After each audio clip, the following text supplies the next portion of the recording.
ඉතින් අද දෙසැම්බර් 21. මම ඊයේම හිතුවා අද මම ෆ්‍රී එකේ ඉන්න නිසා මගේ ක්‍රිස්මස් ට්‍රී එක ඩෙකොරේට් කරා නම් හරි කියලා.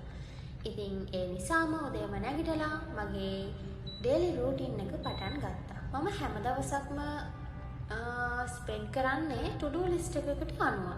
ඉතින් ටු ඩු ලිස්ට් එකක් අපි මේන්ටේන් කරන එකේ වැදගත්කම තමයි දවසේ තියෙන හැම වැඩක්ම අපිට මිස් කරගන්නේ නැතුව ලස්සනට පිළිවෙලට කරන්න පුළුවන් වෙනවා. ඉතින් මුලින්ම ෆ්‍රෙෂ් වෙලා මගේ බ්‍රෙක්ෆාස්ට් එකත් අරගෙන ටිකක් වෙලා ඉඳලා මම මගේ දවසේ වැඩ ටික පටන් ගත්තා.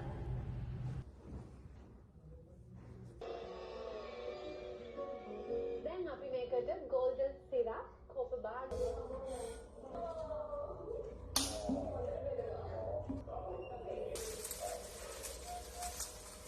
ඉතින් කාලා බීලා රිලැක්ස් වෙලා ෆ්‍රෙෂ් වෙලා ඔක්කොම ඉවර වෙලා මම පටන් ගත්ත ගේයස් කරන්න.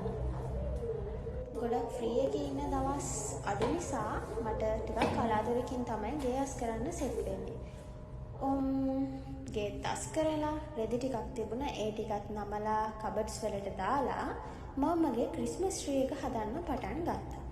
ගිය සැරේ ක්‍රිස්මස් වලට ගෙනාපු ඩෙකොරේෂන්ස් වගේකුත් තිබුණා. ඉතින් ඒවත් දාලා තව පුංචි අයිටම්ස් ටිකක් අලුතෙනුත් අරගෙන දැන් මම යන්නේ ක්‍රිස්මස් ට්‍රී එක හදන්න.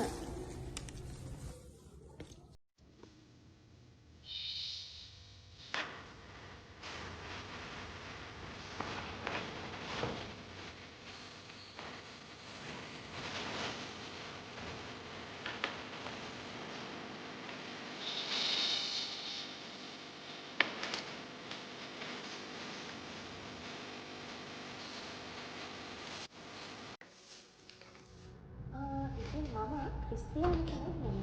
හැබැයි මම නත්තල කියන දෙයට ගොඩාක් ආදරය කරනවා. ඉතින් නත්තල කියලා කියන්නේ හරිම සුවිශේෂී දෙයක්. ආදරය, සතුට, සමගිය, ලස්සන සංගීත වගේ දේවල් එකට එකතු වුණු සංසුන් හැඟීමක් තමයි මේ නත්තල කියලා කියන්නේ. අපි සමහර විට ආගම් වලින් වෙනස් වෙන්න පුළුවන්. හැබැයි අපිට හම්බ වෙන හැම මිනිස්සෙක්ටම අපි ආදරයෙන් සලකන්න ආදරයෙන් කතා කරන්න පුළුවන් නම් ඒක තමයි ගොඩාක් වටින්නේ.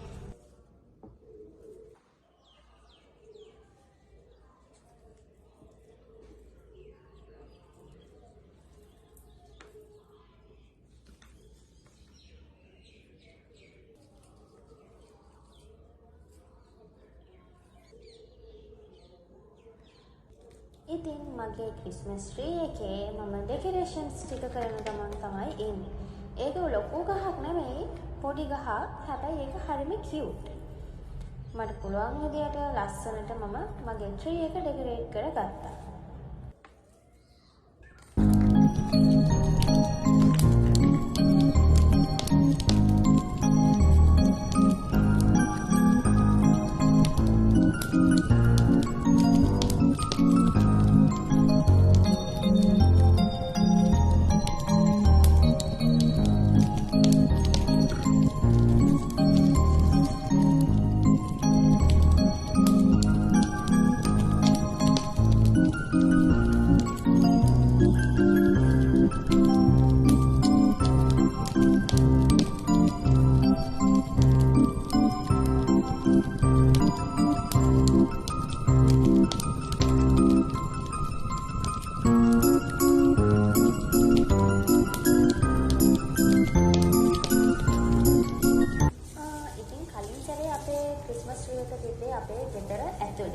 මම හිතුවා මේ සැරේ වෙනසකටත් එක්ක බල්කනි එකේ ක්‍රිස්මස් ට්‍රී එක තිබ්බනම් හොඳයි කියලා.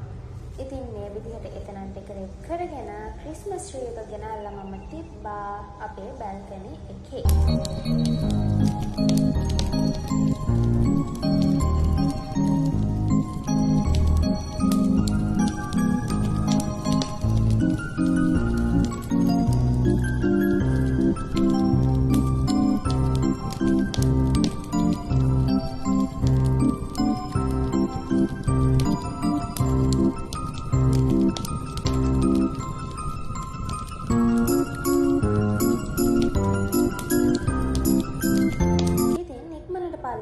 ඇවිල්ලා මම ගත්තා අපේ ඩෝ එකේ එල්ලන්න පොඩි ඩෙකරේෂන් එකක්. ඒකත් දොරේ අලවලා පොඩි ඩෝබෙල් එකකුත් ඒත් එක්කම ගත්තා. ඒකත් එල්ලලා අපි ක්‍රිස්මස් ඩෙකරේෂන්ස් ටික කරගත්තා මෙන්න මේ විදිහට.